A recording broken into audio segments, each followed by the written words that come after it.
Good morning. My name is Nathan Shannon. I am the Deputy Director of Smart Energy Consumer Collaborative, and thank you for joining us for our COVID interview series on understanding how COVID has been affecting energy consumers. We'll be interviewing industry experts, and today we're joined by Matt O'Keefe from Oracle. He is their Global Vice President of Sales. We're going to talk with Matt and ask him a few questions and get his perspective on how consumers are being affected and what utilities are doing to meet consumers' needs at this time. So first, Matt, tell us a little bit about Oracle and what your role is there. Sure. Good morning, Nathan. Thanks for having me on today. So Oracle, and specifically Oracle Utilities and our O-Power product, is a customer platform that delivers proactive communications to raise customer satisfaction, manage energy demand, and lower service costs. We provide solutions to over 60 million customers via our utilities channels to meet those needs. I have the opportunity of leading a sales team of about 20 strong at this stage across the globe that works directly with these utilities to help tackle the biggest challenges facing them. Yes, thanks, Matt. That's good clarification on what your roles are now. Have your roles changed since the pandemic has been going on? Have you seen a shift in your responsibilities? Yeah, it's a great question. In many ways, yes. In many ways, no. So upon the beginning part of this pandemic, we have customers that are particularly centered in many parts of the country that locked down first. Many of our biggest customers are in New York, New England, California, Illinois.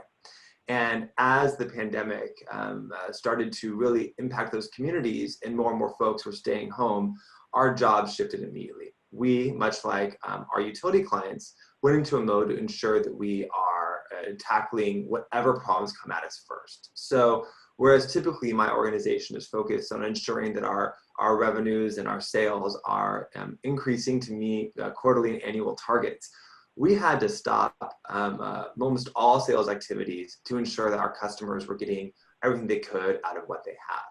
What do I mean by that? What I mean is that in general, our customers have done a great job of deploying our products to meet the needs that they had identified for their customer base. But the reality is, few of our customers were taking full advantage of the capabilities of what our products offer. So as opposed to continuing to drive our customers towards new and exciting products and expanding the services that we provide, we went back to ensure that we were selling the full value of what it is that they had already purchased. As an example, many of our products have deep levels of personalization that is automated with the AI and machine learning that's embedded in our products. But it is also true that many of our customers had developed and deployed programs with us that were innovative and exciting, but not as segmented as could be, and not as reflective of their customer population as could be. So we went back hand in hand with our service delivery team to sell the products themselves and ensure that folks were utilizing them at their fullest. And this was happening at the same time that we saw in the utility industry a justifiable, but what I would say an ill-advised desire to stop all communication during this period at the beginning. And so we had an opportunity to go hand in hand with our program managers and directors to go to their C-suites at these utilities to say, look, I understand why you need to rethink your strategies right now around demand side management, around communication, but this is not the time to stop providing information that can help people manage their energy use. In fact, this is a time to double down. So our job shifted quickly overnight to not just talk about what's next, but to ensure that there is the full value for what's in front of them, as well as defending the core products as they were already deployed. So certainly lots of shifts. On top of that, as a company that is looked to as the leader in our space around analytics and around an understanding of how people behave and actually interact with the utilities, we were busier than ever fielding inbound requests to take a look at and analyze the trends and how they were shifting inside of each of these utilities.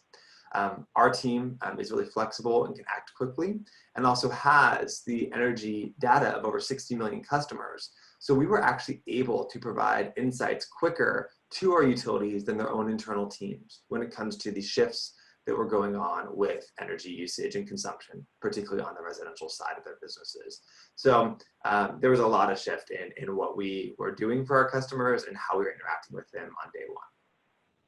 Yeah, that's a really good point, Matt. We've seen so many utilities stop communications or and pause programs, and that really, to me, it didn't make sense. It's more of being sensitive in those communications, but not stopping them. So I think those are some great points. Now, Matt, you mentioned that a lot of consumers aren't experiencing, the frontline workers, the folks who are working in grocery stores and in places that are still open, aren't experiencing the same thing as everyone who's been working from home. Focusing on the group that's been working from home and has had that higher energy burden, do you think their energy habits and the behaviors that they've created over the past several months are going to carry through to post-pandemic? And are they going to continue to be very engaged in their energy usage and management, or do you think they're just going to go back to their old ways once they're back in their office?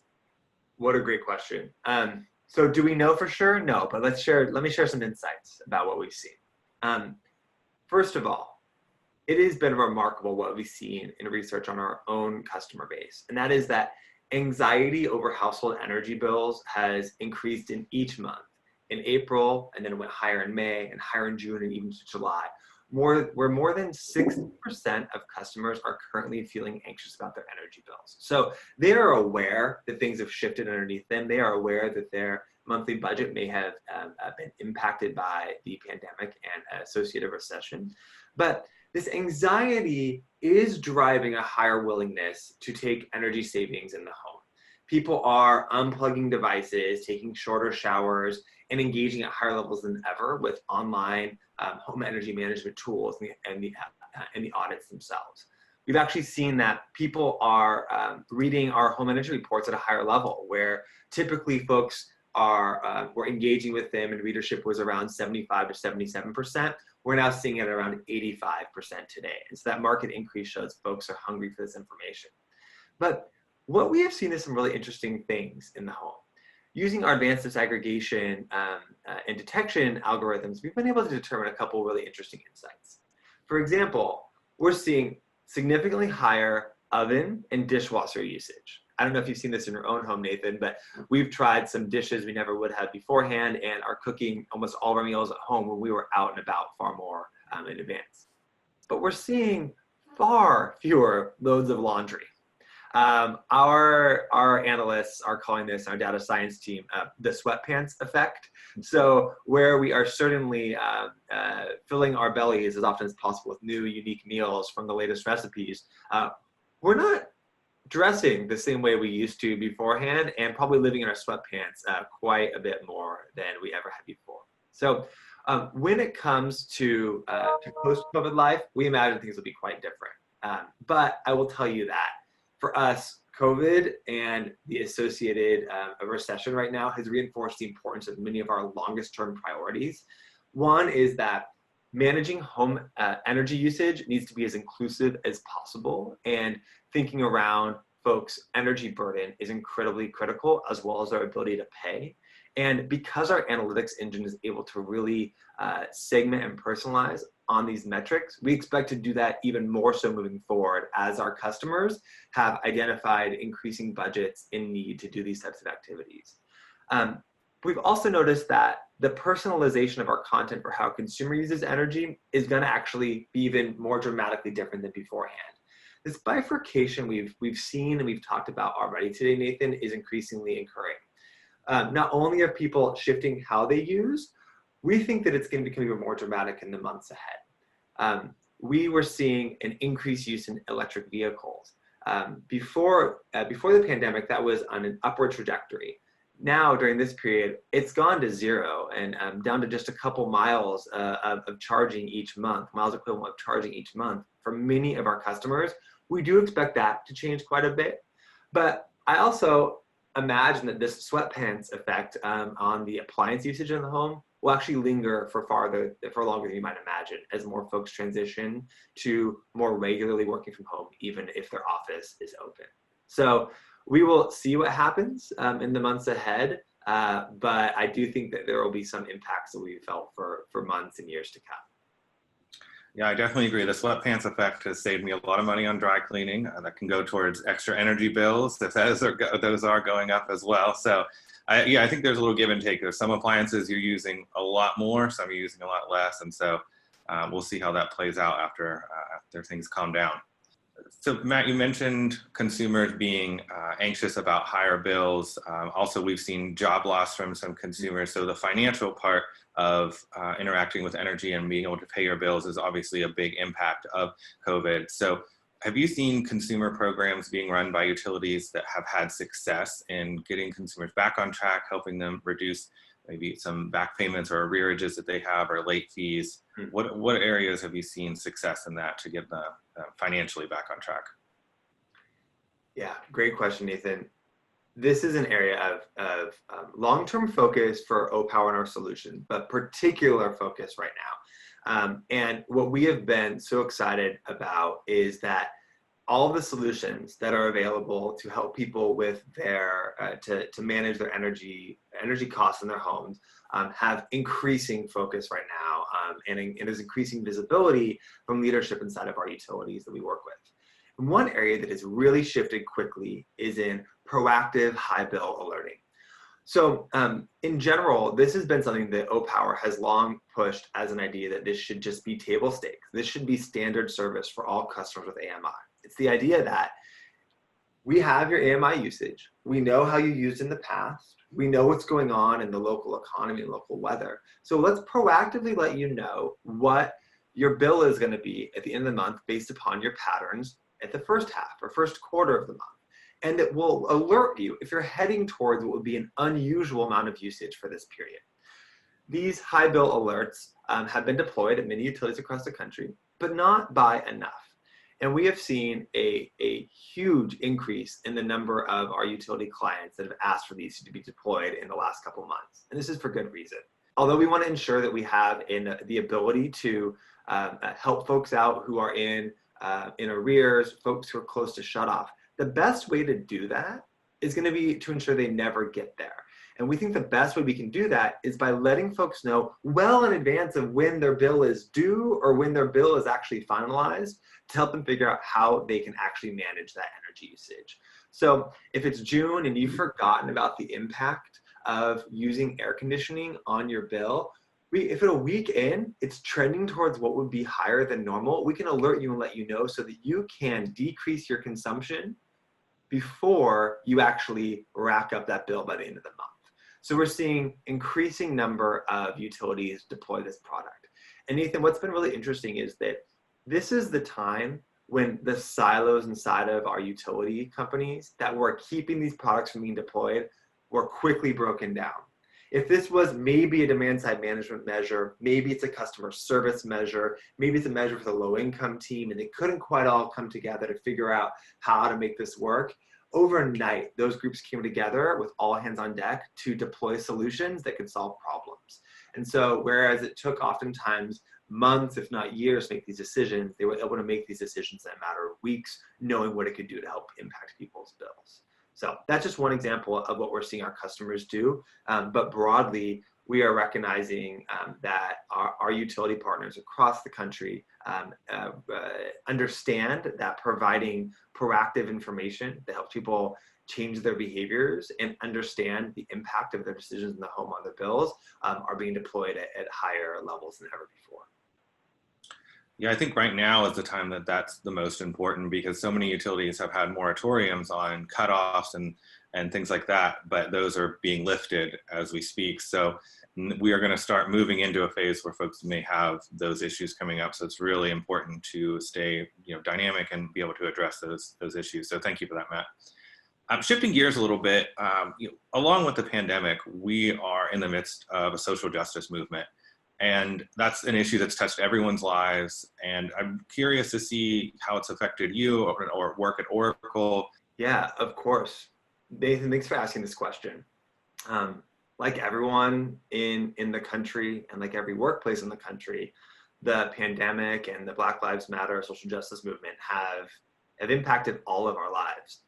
And while this has been this very strange time when we are more disconnected than ever, we don't get to see each other and have those hallway conversations or lunches or after work drinks to talk about what's going on in our personal lives and talk about how we are engaging with the society around us. We are on Zoom and we are feeling more disconnected in many ways. But given everything that's going on, I've actually seen something remarkable happen inside of our organization. And that's that I think that all of my peers would tell you that we are closer than ever before. We have brought a new level of vulnerability inside of our organization to assess these issues and how they're impacting us from a mental health perspective, to the way that we show up at work, to our own career prospects based upon who we are, what we bring to our jobs. And we have taken advantage of the opportunity to not just use Zoom to connect with the people we typically see, but actually to connect across the country in more meaningful ways than ever before. And so I think that one thing that's really occurred for us internally as a company is that we have made it a priority to connect and to connect on complicated issues in small and large forums, and to ensure that there is plenty of places for folks to connect. One thing that recently we've really started to do that I think that everyone has found quite helpful is during our all hands meetings, we have these breakout sessions where we're randomly assigned small groups of 3 or 4 people to talk about complex issues of diversity and gender and social justice and how that shows up at work. And this has led us to not only feel more connected as people, but feel more connected to our work. I used to be a teacher before I entered the energy space. And I only realized recently that education and utilities are 2 parts of our economy that are unique in that no matter who you are, where you come from, when you walk through the doors or enter community, you are served by these 2 types of parts of the economy and parts of our society. When I was a teacher, it didn't matter where you were from or what your family looked like or what your income was. We served you if you walked through that door, and we had to do everything we could to do so.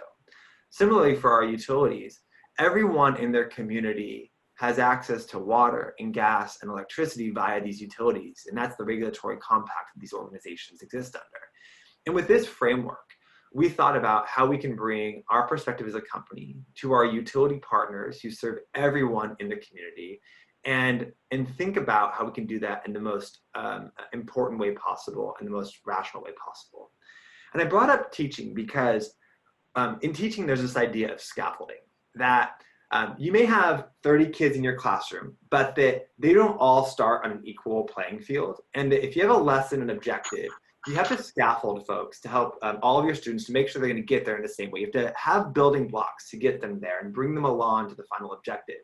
Some are starting on the 3rd or 4th rung of the scaffold, others are starting at the ground, but you have to treat each individual student differently to get them to that final objective.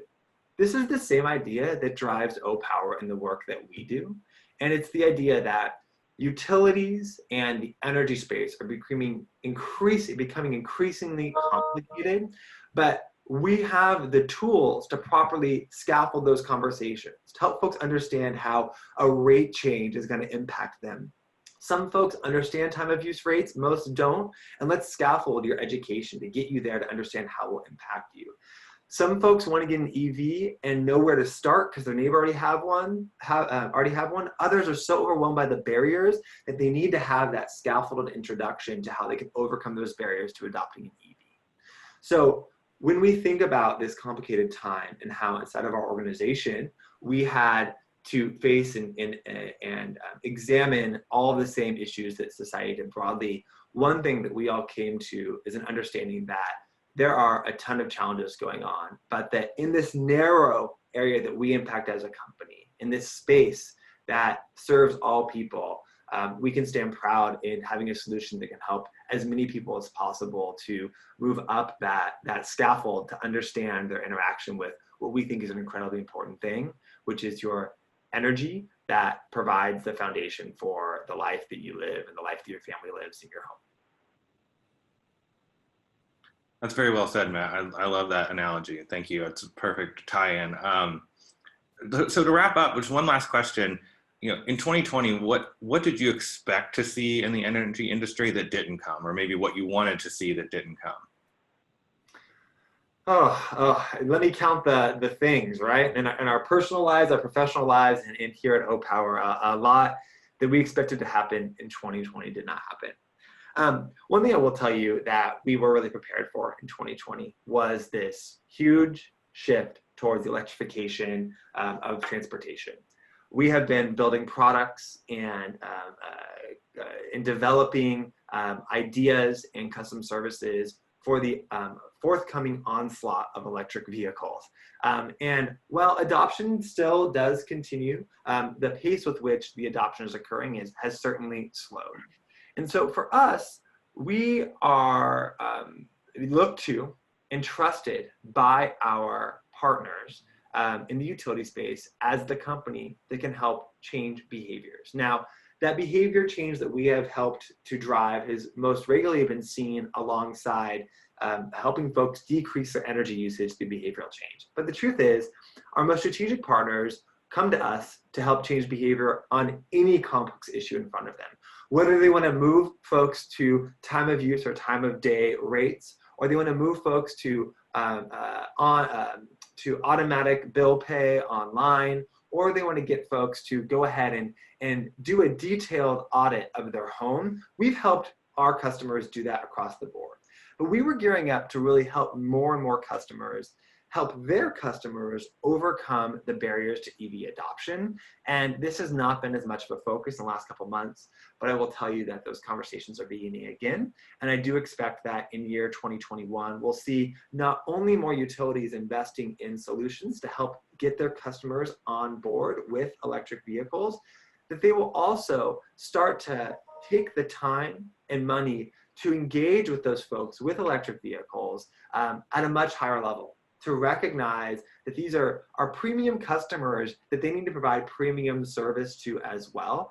And they're looking across the road at the gas stations that spend tens and tens of millions of dollars every year on advertising and customer engagement solutions with their customers, and thinking about the role that they can play to ensure that electric vehicle owners are being served with the best information possible to understand their energy usage and to also start to look at their utility in a whole new light. So I look forward to working with our utility customers on those products and many more to come. But 2020 is not a lost year. 2020 is a year for us all to look back and think about what is going to be most critical to ensure that we can help those that are most vulnerable to increasing energy burden, and to adjust our patterns and our communication style to meet as many new customers as possible. But I also look forward to ensuring that we've laid the foundation for a quick acceleration of transportation electrification amongst many other technology changes in the months to come. All right, well, thank you, Matt. We definitely appreciate your insights and your thoughts on this, and we appreciate you getting camera ready for us and getting out of your sweatpants we'll let you get back to the rest of your day. We do appreciate all your thoughts on this. I think you have a great perspective and some good advice for what's to come.